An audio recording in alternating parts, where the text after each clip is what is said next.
Welcome back to Sports Dump, Lewis County's only sports podcast, sponsored by Elam's Home Furnishings and Mattress Gallery, Global Septic, and AmeriCool Heating and Cooling. If you would have been here 5 minutes ago, you would know that we test ran the Chronicle Sports Film Podcast, maybe coming this summer when Smashing sports success. dries up. Two thumbs up. Some real interesting takes. Josh saw a good movie. Kody and Dylan did not.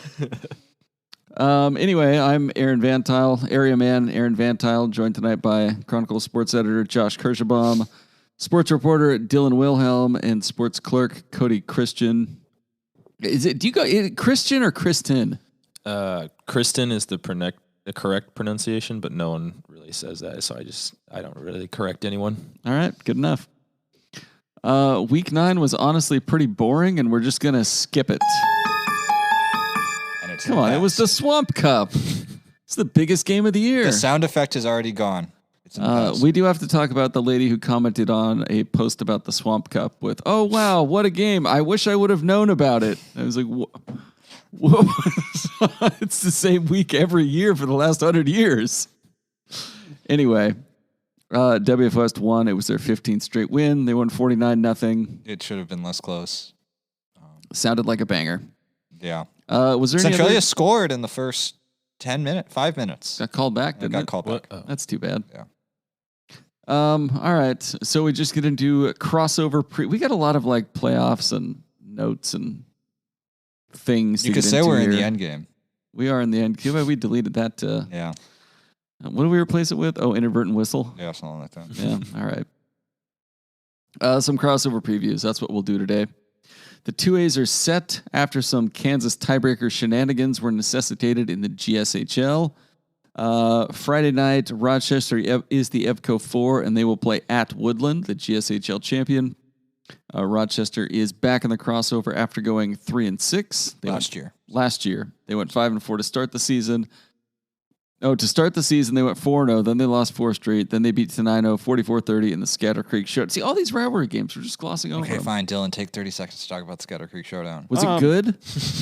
It was fine. I mean, it really wasn't. Like, the final score, Tenino was never, it wasn't a 49-0 blowout, but it also was never really close. Tenino got a couple big plays in the second half to kind of close the gap. I guess in the final 2 minutes, they were in the red zone to make it a 1-score game. And it was kind of at that point where it was like, okay, well, if they score and get an onside, like then it gets interesting. And then they threw a pick in the end zone. So it wasn't really that close, but it wasn't 49-0. So I guess the one thing we could add, if you want to talk about this, is I don't know if you have a sound effect for it, but Sports Dump this week has a Sirens Banger of the Week. Oh, yeah, we will get to that. We don't have a siren, I don't think. Wait, are we holding off on it, or should we just talk about it? Well, let's get to that later. Oh, okay.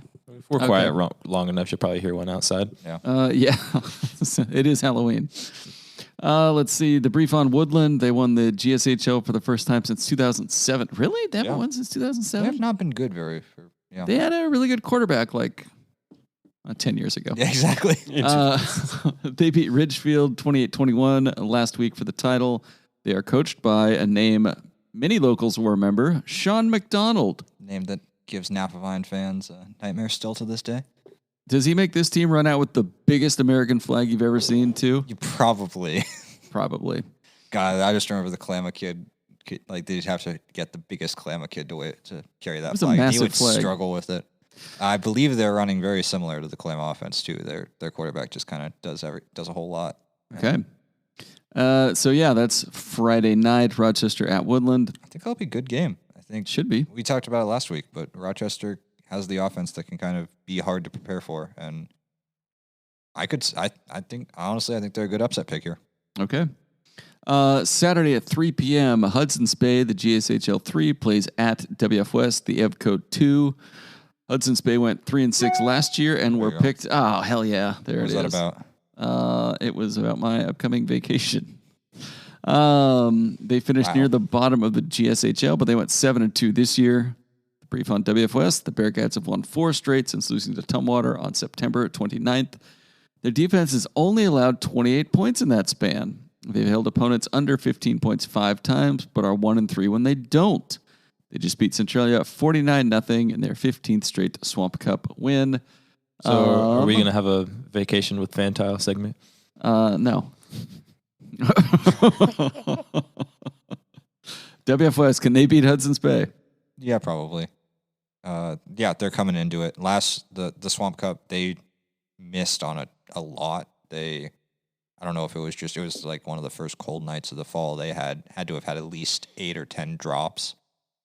Gage Brumfield kept hitting guys, and they just kept dropping the ball. Yeah. And that set them back at least 2 or 3 touchdowns. And they just still completely, I got in trouble for using the word outclassed in my article, but they're a cut above Centralia, and yeah, they just dominated. All right. Saturday at 5:00, Ridgefield, the GSHL 4, plays at Tumwater, the EVCO 1. Ridgefield beat WF West to open the season and was tied for first in the GSHL going into last Friday, but they lost to Woodland, and they got the short end of the tiebreaker, so they wound up the number 4 seed. Did they do a Kansas tiebreaker for those seeds? Yeah, they did. And they made them all go to Camas for some reason. No, wait, that was the 3As. The 3As were in Camas. They were in Vancouver, but okay. Yeah. This is a rematch of last year's district crossover, which Tumwater won 35-14. That was a not as good Tumwater team, too. That was the thing happened last year was that Ridgefield fumbled the ball away 3 times in the first 5 plays, and Tumwater just took advantage of 3 straight 20-yard fields to completely blow them out. In the 1As on Friday, Tenino's in the playoffs? We've been over this like 3 times. Everyone is in the playoffs area. Tenino's the Evergreen 3 playing at Seton Catholic, the Trico 2. Seton Catholic's only loss came to La Center when they lost 14-13, and they blew a 13-point lead in the final 5 minutes. They beat Rochester 32-30 in week 1 and spent much of the season at number 1 on the RPI board. I know how much that means to you. It means everything to me. Tenino is 2-7, coming off a loss in the Scatter Creek Showdown, playoff bound. Do you have any I don't know. I put these notes together. Do you have any discussion questions for the class? I don't know. 2-7 is Tenino is this a trap game for Seton Catholic? Probably, because if they lose, they're out, right? Yeah. Correct. Yeah, I guess they can't look ahead if they have no idea who they're going to play. I will say this about Tenino from not just the Scatter Creek Showdown, but throughout the year, when they tend to have success, and also against Onalaska, it's really a coin flip. But when Kody Strong gets out of the pocket, anything can happen. He was able to hit Jack Burkhart deep downfield a couple times late against Rochester that kind of kept that game close. Or he might get sacked for a loss of 8 and throw a pick 20 yards downfield. I don't know, but in a game like this, where it's really nothing to lose and you're probably not expected to win, why not give the kid some shots downfield and just see what happens? It worked late against Rochester. You were able to kind of claw back in, but why not? That seems to be the most consistent, even if it's not super consistent. Crossover sleeper pick for you there, Dylan? I wouldn't go that far. I still go with Rochester as my crossover sleeper pick. And we talked about it a little bit last week, but I think it's still like last year where you just don't really know if the GSHL has that top level, Tumwater, or last year WF West is going to just blow the brakes off of everybody until you're deep into the state playoffs. Yeah. And they've kind of got, maybe the GSHL has a little bit more depth. I mean, they had 1 team go 7-1 and 3 teams go 5-2. So they're all kind of beating up on each other and beating up on the lower teams. But I got a good feeling. I think Rochester can, slow the game down, shorten the game, turn it into a couple possessions, and then I think, Tumwater I expect to roll. Ridgefield's very athletic. I mean, they beat WF West, and their offense is really just they run with 2 quarterbacks, and have for the past 2 years. You know what they say? Yeah, and it's kind of true, except for they did beat WF West. So, and they got a couple good athletes out wide, and it's really just they're gonna take 20. 15-yard shots downfield, and if they hit, 8 of them, they're feeling pretty good, but they're going to punt the rest of the time. Mm-hmm. So that's what happened against Tumwater. I think Tumwater was up 35-0 in that game, and then Ridgefield just hit a couple touchdowns late. But yeah, and then Hudson's Bay is a complete wild card. They're kind of the Ridgefield of the South, or the Rochester of the South. Nobody had any expectations. Apparently, their line is huge because they've got a bunch of really big kids. The story I saw in the Columbian wrote a feature about them was that the Hudson's Bay offensive line went to Applebee's for all-you-can-eat boneless wings and got cut off because they eat too many boneless wings. Mm-hmm. So that's the type of people we're dealing with. I know Cody's the lineman. He's got to appreciate that. Do you think less of them, Kody, for not eating bone-in wings? Yes. Yeah. Okay. Well, They were 3-6 last year, so baby steps. All right. This podcast brought to you by Global Septic. If you need to flush half the leagues in the state, call Global Septic, providing septic service and portable sanitation for Thurston, Lewis, Mason, Cowlitz, and Grays Harbor counties. Septic pumping, inspection, and riser installation, commercial septic pumping, grease trap services. And as always, they will rent you a porta potty and a sink to go with it. Visit Global Septic. That's GOEBEL septic.com. I actually had a quick anecdote about that. I was coming south from Seattle, and I saw a Global Septic truck. Mm-hmm. You know what? It was a delivery truck, and that sucker was empty. There was nothing in the trailer, and I was like, wow, somebody just got a good porta potty. Somebody is just going to town on that thing. 100%. It's 30 degrees out. Yep. Call 360-736-2167 to learn more. We move on to the 2Bs now, where Aaron will spend the next half an hour because he just wants to live in 2B land. I sure do. There's some real interesting games tonight. Tonight, Wahkiakum, the Western Division League Conference. Yeah. The Western Division number 1 plays at Adna, the South Division 4. Adna's on a 3-game losing streak. Wahkiakum is on a 5-game winning streak, and Dylan and Kody will be there. Does anyone know why this game's at Adna? Because I still don't understand why. The 4 is going to the 1 is going to the 4. They're the better league. I don't know. Wahkiakum, too tough of a place to play. Yeah. Congratulations, you won your league. Not only do you have to play a play into the crossover, but you have to go on the road. And if you win, you get to play Napa Vine. You deserve nothing. What are the 5 games Wahkiakum has won to be on a winning streak? Is there any signature wins in there? Rainier, that's it. Oh, okay. It's exactly what we kind of talked about and what Rainier coach Andy Bartel talked about at the beginning of the year, right? You're going to get this game between a team that's just gotten the short end of the stick for week after week in the South versus a team that's actually got some momentum from the lower league. And do we think Adna's in trouble? I have no clue, honestly. I don't know how to compare Adna to anyone from their league if they've played them at all. But I think Adna should be able to take care of Wahkiakum from reports I've heard, I'll say. But I honestly have no idea. You got some top secret sources in Adna football. I'm kind of in a similar boat. I don't really know how to compare the South to the West, but from what I've seen from Adna against tougher competition, I'd like to think that they would be more competitive and, come out on top in this game. Mm-hmm. I guess I wouldn't really be stunned either way, though. I am expecting a close game, though.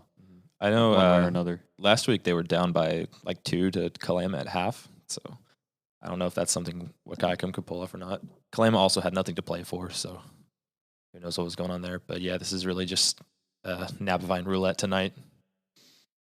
Okay. I'm trying to pull up RPI rankings so we can see who's doing what, and they come out tomorrow. Right away. And I was going to look at last week's rankings. You know what? It's fine. Who cares? Not current. Let's see. Cross-country rankings. Yeah, I get those cross-country rankings. Rainier plays at PL Valley. Rainier's the West 2. PL Valley is the North 4. Is this in PL or is this in Menlo? Okay. So we're not going. PL Valley could have been as high as number 2, but lost a coin toss after the games wrapped up to slide to 4. Rainier bounced back from a loss to Wahkiakum by beating North Beach 68-34. Is North Beach 8-man? No, they're 11-man. They're not good 11-man, but they're 11-man. Wow, they just gave up 68 to Rainier, yeah. Shout out Adna Cross Country Academic State Champs. Are they really? Mm-hmm. Yeah. Oh, the list I saw on WIA had nobody local being cross country state or a fall sports state champ. Yep, there it is. I just missed it. Wasn't paying attention. Shout out Rainier Cross Country girls district champs actually winning something that matters. Yeah, good for them. Let's see. And then Friday night, Forks is the North 3, and they'll play at Onalaska, the South 2 at 6 p.m. The Loggers have hit 50 points at 3 straight games. The Spartans just had a 3-game winning streak snapped by Napa Vine. Who do we like in this one? Onalaska by a lot. I'm going to add one more game in. I will also take Onalaska. It's just Mazingo, Rodriguez, plays Underhill. Yeah. Yeah. Those three. Good luck. Okay. Good luck stopping them. Well, I mean, it is nice. I shout out the early start time. It's to get Forks back before like 2 a.m. local time, but I'll also take an hour of light. Like the photos won't suck from that game, which will be fun. And then Toledo at Raymond South Bend. Is this in Raymond or South Bend? I actually do not know. Probably South Bend. I think they've got the turf field out there. Yeah, I don't think they ever play in Raymond. Okay. Which, Mike Christensen was happy because they don't have to go to Forks, and they went into Friday thinking they would have to go to Forks, and I guess South Bend is better in terms of drive. But I think it's a much more pleasant drive. I think this is going to be the only close game of the weekend. Like they played week 1, and Toledo won on the last play of the game. Okay. I'm gonna go on a limb here and say South Bend, tough place to play. Is it? Mm-hmm. Mainly because every time they score on you, they flash their LED lights on and off, and it's just so demoralizing. Oh, that's sick. Yes, spoken from experience, of course. that kind of kicks ass. It does kick ass. Yeah, it just sucks when it's not your field. It's kind of a cool field. It's pretty close to the water, South Bend, cool place. And then Saturday, the Wahkiakum Adna winner plays at Kalama, and the PWV Rainier winner plays at Napavine. So that's happening. Yep. Who do you guys think is going to come out of those games? Napavine and Kalama? Yeah. Yeah. Who's going to be playing again? Wahkiakum or Adna. Right. No, I don't. Yeah. I think the Napavine, whoever they play game, will be probably Napavine's JV team. Will score the most points, followed by Napavine starters, followed by the other team. So the loser of Adna Wahkiakum tonight is done, right? Yep, losers. Everything's loser out from here on out in football, which is Hell great. yeah. We love seeing teams get eliminated. Do you have all the names up on the whiteboard ready to cross them out? Oh, they get erased. Ready to go. That's my favorite time of the year. Yeah. And then the 1Bs. We've got Northwest Christian Lacey at Mossy Rock on Friday. Northwest Christian is undefeated and maybe a 6-man team. I just got that confirmed from Eric Olikainen. They are a 6-man team, and they're playing 8-man, and I don't understand why. They won their league, and they're playing Mossy Rock, who also won their league. I don't get it. 1Bs make 0 sense to me at all. Well, yeah, but at least 27 teams get to go to state, right? Well, no, it's the same amount of teams. It's still only 12. It's just half of them are from here. Because the way the crossover works is districts 1, 2, 3, and 4, which is it's just literally 6 teams from west of the Cascades and 6 teams from east of the Cascades. Mm-hmm. Saturday, Tulalip Heritage plays at Winlock and Oakville plays at Concrete. That's about all we know. Okay. This podcast brought to you by Elam's Home Furnishings and Mattress Gallery. They're locally owned, family owned, and here to stay. Everything you need for your living room, bedroom, dining room, your entertainment room, some home accents, office furniture, mattresses. Kody could finally get a new table, so he's not sitting at that table he's going to throw Dylan through if Adna beats Wahkiakum. You think Elam's got headphones? Maybe. They probably have a stand you could put your headphones on. Yeah. Call Elam's Home Furnishings and Mattress Gallery to learn more. Technology Center, Elam's. 360. I don't know what's their local number. Did that delete it off here? Uh-oh. Might have. They don't do electronics. Visit them online, elamshf.com, or stop by their showroom at 1530 South Gold Street in Centralia. Who's ready for volleyball? Hell yeah. Always ready. Ooh. At least we might actually get something competitive. The 2B district tournament started Saturday, and the semifinals are tomorrow in Adna, Napavine versus Tudor Lake, and Rainier versus Adna. Toledo and Onalaska are also both still alive. They're playing tomorrow in loser-out games, and they will play a second loser-out game if they win. Shocker. Final Four is all Central 2B League teams. Pretty good. I've seen that coming.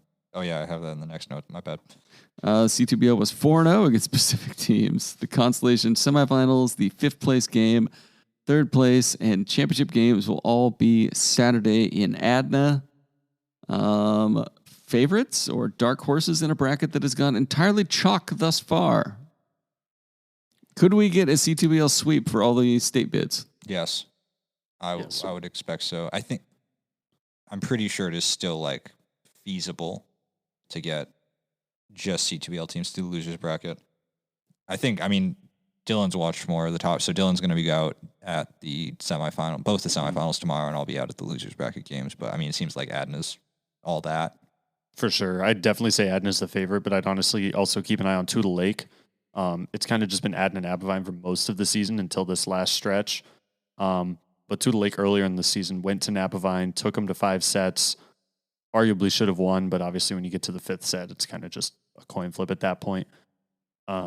Well, and they're playing. They're playing Napavine, and that was the last game of the regular season, right? Which I believe they won. They won. I think it was a sweep, right? I believe so. Yeah. So Tudor Lake Napavine's a semifinal. That's interesting. And then Rainier, I think, took a set from Adna last week when Kody and I were there. Yeah, I mean, I think watching that set looked like they were playing about everything went their way. It was like about as good as they possibly could have been playing. But if they can play like that for 3 sets or more, then who knows? Maybe upset there. Yeah. On the flip side, Rainier actually dropped a set to Onalaska in their first round match on Saturday. Forgot to talk about this last time. Onalaska's looked really good. I think they're definitely a dark horse to get a state bid. Emily Jacoby can almost take herself. She might be one of the best players in the league. She's definitely one of the best players in the league. She might be the best player in the league, and she's a freshman. That team has 1 senior and 1 junior, and I don't think either of them start, and they're pretty much running 4 freshmen and 4 8th graders, and they are going to place at state in the next 2 years. They're already real good, and they're playing fun volleyball. They're not just like kind of doing the Winlock Wakayakum, just play a ton of defense and wait for the other team to make a mistake. They're swinging like at the Adnas of the world or the Napavines, and give them 2 or 3 years. They're going to be really good. Yeah. And they're taking sets here and there too. They're not just competing. And I mean, this is really just rehashing what Josh just said, so I'll keep it short, but they're really good right now. And for their age, that's extremely promising for the future. And there's enough bids from District 4. There's always that. Last year or 2 years ago, I remember Rainier kind of got hot, and I don't remember who it was last year, but somebody, I think it was Forks. Somebody always gets hot out of District 4 right about now and takes that number 15, number 16 seed to state. And I think Ani's got a good shot to be that team this year. Okay. Moving on to the 2A district tournament that starts tonight with the pigtail match. Everybody Centralia loves the pigtail. at Mark Morris. Who you got? I don't know. Is it going to matter by the time somebody listens to this?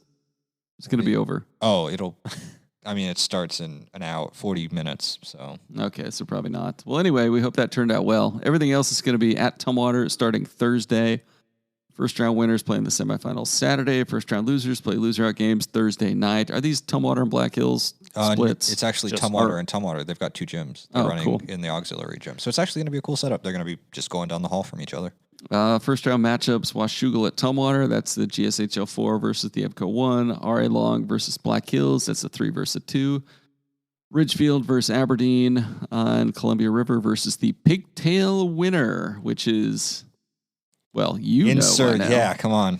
How many spots will the EVCO get, and will we get a finals that isn't Ridgefield versus Columbia River? I got to feel like the GSHL feels kind of like how we felt about the girls basketball or baseball, right? Like when they made Tumwater and WF West go to Hudson's Bay for a championship that we could have told you at the beginning of the season was going to be Tumwater and WF West. Yeah. Columbia River hasn't dropped a set. And I believe Ridgefield might have taken a step back from last year, but this has been Columbia River versus Ridgefield has been the state title game the past 2 years, let alone the district title game. It seems like these 2 teams are on a collision course. Tumwater is the best team in the EVCO, and will probably get a state bid, but it could very likely be another 3 from one league and 1 from the other, unless Black Hills or Centralia goes out and shocks somebody. How many from District 4 go to state? 4. 4? Okay. And then the 1A district tournament starts tomorrow. Tenino plays Kingsway Christian at Montesano at 5:30. Tenino, where they sitting? Were they like a 3 seed, 4 seed? 3. Okay. And I think they're 9 and 8. They're not like a football 2 and 7 getting a 3 seed. They're like a legitimate 3, middle of the pack. Good 3 seed. Okay. Let's see. Soccer, the 2B tournament started yesterday. Districts, and to beat Raymond South Bend 2-1. Napfine beat Toledo 4-1. Onalaska beat Ocosta 6-1, and Kalama beat Tudor Lake 9-0. Same Final Four as last year. Are we going to have the same outcome as we had last year?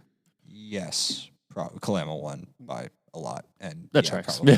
Yes. That tracks. I mean, what happened at Adna one? It was close. It was close. I didn't see that coming. It wasn't for about 40 minutes. I kind of put in my article, the field seemed to be slanted one way, and then in the second half, it seemed to be slanted the other way, but the two teams switched sides. Same way. Same way, yes. Sorry if I said other. But yeah, so Adna comes out, puts up two, could have had a third, but the RSB keeper had a really nice save on a PK. And then within 60 seconds, I hadn't even made it back towards the field yet. I was finishing up a hot chocolate and trying to Adna famous hot chocolate. Yeah. And I hear some cheers. I look up. It's 2-1 within 60 seconds. And they had another. The Ravens had a PK of their own, but Jordan Moon, that's her name. Thank you. I was blanking. She came up with a great save of her own. That's a game that could have gone either way, and it was pretty fun to watch.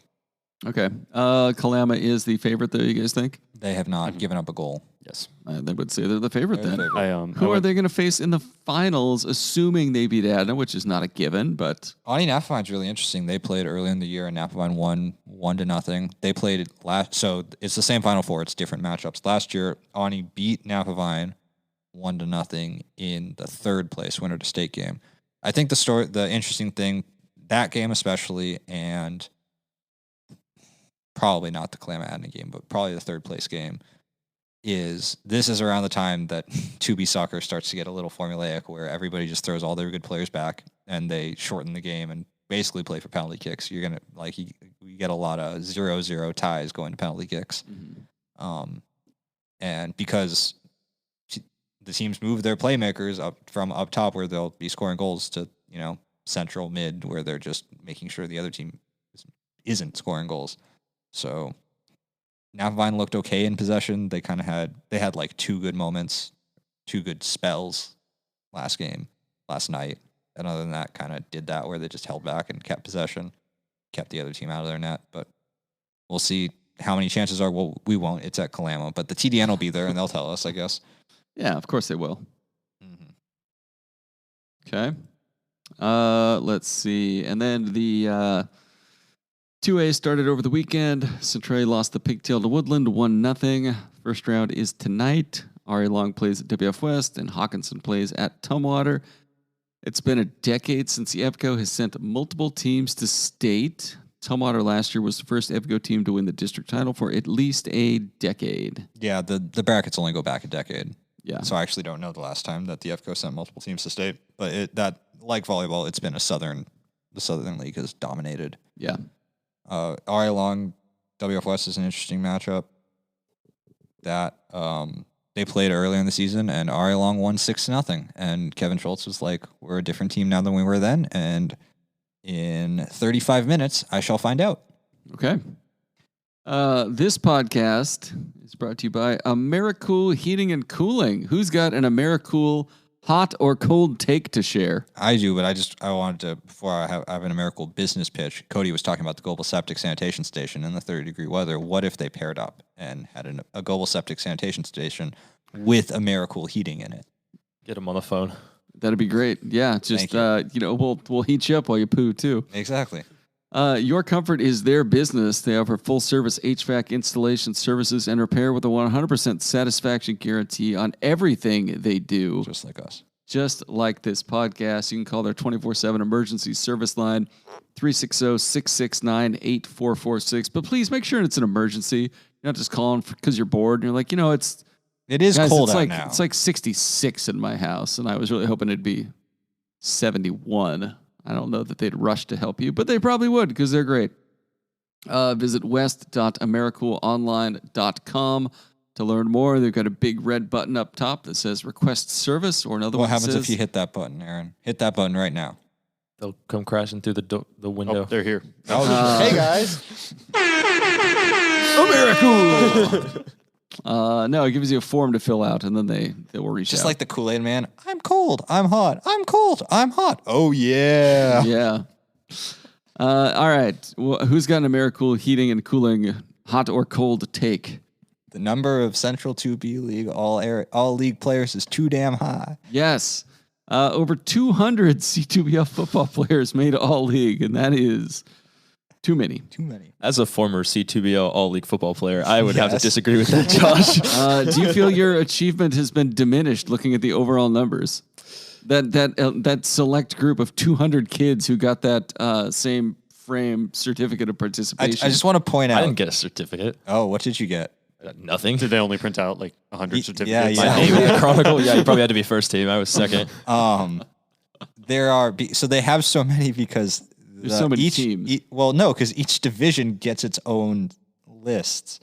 So there are, like, I want to put out a tremendous shout out to Onalaska football, because Onalaska football is one of 4 teams in the South Division, and they're the only one that didn't have an all league kicker. There are 3 all league kickers in the 4-team South Division. Oh, well. There are 4. I think. Does Onalaska have a kicker? I don't think they do. Which, fun fact, I don't think any of them do. Toledo kicks field goals. I think that's it. Like, how many field goals have you seen attempted this year, Dylan? The one Toledo game I went to, they got shut out, so I have not seen a single. I saw WFOS miss one earlier last week, and that's like it. Tenino tried. This is 1A, but Tenino tried an extra point last week, and it just no. So you guys aren't taking into consideration all the different positions, though, because there's just 3 of the best at each position in each league. My God, Cody's right. We forgot how many kids play on a football team at the same time. What, there's 22 and then special teams, right? With the kicker. So yes, Mr. I've played 2B League football. It's 22 different people. It's the SEC. Yeah. Come on. Well, everybody knows we run 44 deep around here. Yeah, exactly. I was a second team offense and defensive line. So the way I looked at it was I was the second best at my position on both sides of the ball in the league, and I will die on that hill. I'm gonna in the West Division, Wahkiakum had multiple all league return specialists. If there are 2 of them, you're not a specialist. Yeah, you have one return specialist. Yeah, I think they should. I think all you got to do to make that list is house 1 kick at some point in the season. So, do they have honorable mention on these lists? I haven't actually looked at the list. It includes first team, second team, honorable mention. Yeah, like you can probably do away with honorable mention. Exactly. Well, so for the top 2, the North and the South, it's the first team and the second team, and both of them had like 5 honorable mentions each. And the West Division had a first team and a second team, and an entire team's worth of honorable mentions. It's too much. Yeah, I vividly recall last year sitting in like the film room or something, and our beloved quarterback Lane Johnson was reading the article, and he went, "How the hell am I honorable mention?" He got all the way up to second team all league. Was he second team? He was. I was about to say, when I've seen him, he's looked decent this year. It was I don't know. At least they're announcing it now before playoffs start. They used to. For a long time, the Central 2B League would wait until every team in the league was done playing and their season was over. Title. And they'd always have somebody in the finals, so you would get this list like December 15th. I got this list in my inbox yesterday right before print deadline, and I got an email, and I was like, oh, I can put this in the print before it goes. And I opened it up. I was like, this is not going in the paper today. They also had soccer and volleyball on it, which first, I guess, like the flip side of this, shout out to Grady Fallon and the other coaches in the Central 2B League for organizing this and getting this to us, because cough at every other league. I haven't seen anything yet. Yeah, it's great to get them all out and all at the same time. Like that's just solid work. Central 2B League's always on top of their job for that. That's cool. And yeah, so players made the soccer list. The soccer list is dumb because there's 3 MVPs. There's an overall MVP, defensive MVP, and an offensive MVP. And they're all different. Except for they all went to Kalama. So, like, between the MVPs, which honestly, knowing how good they are, probably fair, but also between the MVPs, the first team and the second team, I believe all but 2 of Kalama's starters are all league, which again, possibly fair, but probably kind of dumb. And then for volleyball, Agnes Kendall Humphrey won MVP, which good for her. And guess what? There's only 1 MVP and 1 team. Actually, I think there were 2 teams. Never mind. But good for. Yeah, I'm fine doing a first team, second team, but if you've got 200 kids making a list of something, then Maybe calm down. Bit, yeah. Ashton Demarest was the offensive MVP of the North Division. Some are saying the toughest division in football. Is it actually? Is it? Am I just making that up?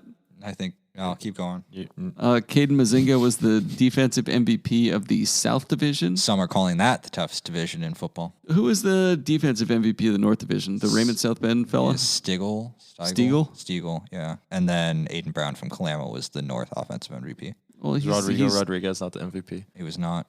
Was he a first-team running back? Yes. Had to be. Was he offensive MVP? Of course. And then Dorian Cano was the defensive MVP of the football's West Division. Who's Dorian Cano from? Rainier. I don't think anyone says that's the toughest division. No, respectfully. It's the toughest division that Rainier is also in. Yeah. Okay. What else do you guys want to talk about? Well, you want to talk about all academic teams or whatever. But. I did. I had a link to them. I missed the very first entry on the very first slide of that post, which was Adna being cross country. So you know what? Let's just step back. What was your line going to be if it had been true and no Lewis County teams had made it? I was going to be like, once again, Lewis County shut out of the academic state championships, but it was false. I see the irony being an Adna graduate making that joke and missing that. What do you think about that, Cody? No, I don't know. You didn't run a lot of cross country? You never would have contributed to their state championship? They also actually won something that mattered. Jordan Stout from Adna got the boys. Yeah, that sounded pretty interesting. Him and the Marty kid are like their boys. Did you actually read my article? I read that one, yeah. It was about cross country. I think the team won the district championship too. Yeah, I think they did. Yes. Rainier girls won, and then... yeah, Rainier girls swept. They're insane. And it's hard to tell. I mean, as somebody who is not well-versed in the RPI of cross country, I don't really know how they're going to stack up when they... You should get a hold of that kid on Instagram. What does this mean? But yeah, no, the going up between... So Adna's Jordan Stout and Toledo's Trayton Marty. I mean, they're Central 2B league runners, so they run against each other a lot. And this was the fourth time that they had... Well, the fifth time that they had been in a meet together, but the fourth time it had been just like a in-state one. Where it was just like 2B competition. And coming in, they split the two regular season ones, and then Marty won the league championship last year, and Stout got back, and I actually got to talk to him, and he gave a really cool window into it. He was like, just kind of like the strategy of it. He was like, Marty is a lot more like start fast. He talked about how Marty tries to like, his word was like break you over the middle, like kind of keep that pace. And the past couple times he had kind of done that, and Stout had tried to run with him, whereas this time he was like, I'm just going to kind of sit back and then wait. And he caught him pretty much over like the last 500 meters. And as soon as he had him, he was just completely won. I think he won by like 10, 15 seconds or something like that. It was a good race. And I mean, they're both going to state. Good luck to them again. Zero clue how they stack up with anybody else, but if only there were an RPI system to tell you that. Or okay, athletic.net. Oh, you have it open now. I don't have it open now. Tell me what is going to happen at state, so I don't have to pay attention to it on Saturday when we also have 5 football games and the finals of 5 separate district tournaments. Well, hold on. It'll take me a second to get there. Talk about something else. Where are you guys going on Friday? What are your plans? I'm going to go to Ani, and Dylan's going to go to Mossy Rock, and those are actually the only 2 games in the area. And then the other hot take is whoever set up Saturday, I hate you. As I said, we have the I don't know if that's a take, but the winners, but it is facts. The last day of the district tournaments involving the district title games and all the winner to state games and some semifinals of the 2A volleyball, 1A volleyball, 2B volleyball, 2B soccer, 2A soccer. Those are in 5 different places, along with 2 2B crossovers, 2 2A crossovers, and 2 1B crossovers. Why? Fridays exist. When I went to school when I was a little kid, they were allowed to play football on Fridays. That was just kind of a thing we did. You got to travel a lot further for these games, though. You don't. Some of them do. You got to plan for these things. Back to cross country, the sport where you. Also the cross country state championship is that, and yeah, we're not going to be able to pay much attention to it. Jordan Stout has the 4th best time in the 2Bs. 2Bs and 1Bs. There's a kid from St. George's at 15:38. He's the fastest. Stout's fastest time is 15:55, so he's 17 seconds off the lead there. And then Trayton Marty is 16:23 is his best time. He's got the 7th best time in the state. So there's 2 potential top 10s. I mean, a lot of those, as somebody who knows nothing about running, a lot of that is kind of who you're going up against. So I think I remember Alex saying that a lot of the times the state championship is a lot slower because for the first time, it doesn't matter what your time is. You just have to beat the person in front of you. Yeah. So they'll kind of take it a little slower until the backstretch and then really turn it into a sprint. Mm-hmm. Well, unless you're Trayton Marty, which is beat you over the middle. Yeah. He explodes out fast. Well, Jordan Stout hangs back and then picks him off. And then a bunch of people from Eastern Washington are just like, oh, we're here to cheer you guys on. We're not actually trying today. Madison nice Ingram from Rainier is 7th in the state as far as times go, but she's a minute 10 back of the fastest, which is Sarah Casebolt from Idaho. What? What? Let me see that. The fastest team in Washington. She's from Logos, Idaho. Maybe it's one of those schools that like just competes in WIAA because they're so close to Washington and not an Idaho school. I'm on it. Wow. The Logos Knights out of Moscow. Oh, that is pretty much just. That's in Washington. Yeah. Okay. And then, she's got the fastest time by 28 seconds. But, Idaho, they're not big on science, so who knows if that time's legit. Pretty much. Anything else you guys want to discuss? Josh, you've got your rant in. Yeah. Dylan, do you have any rants you want to? Not a rant, just some kudos to Justin Chung and Javen Hahn. We don't talk a lot of tennis on here, but they were 2 boys from WF West who qualified for the state tournament. I just wanted to see you in May. Yeah. All right. I guess we'll wrap it up there then. Thanks for listening, and check back next week when Josh tells you how much he hates Saturdays.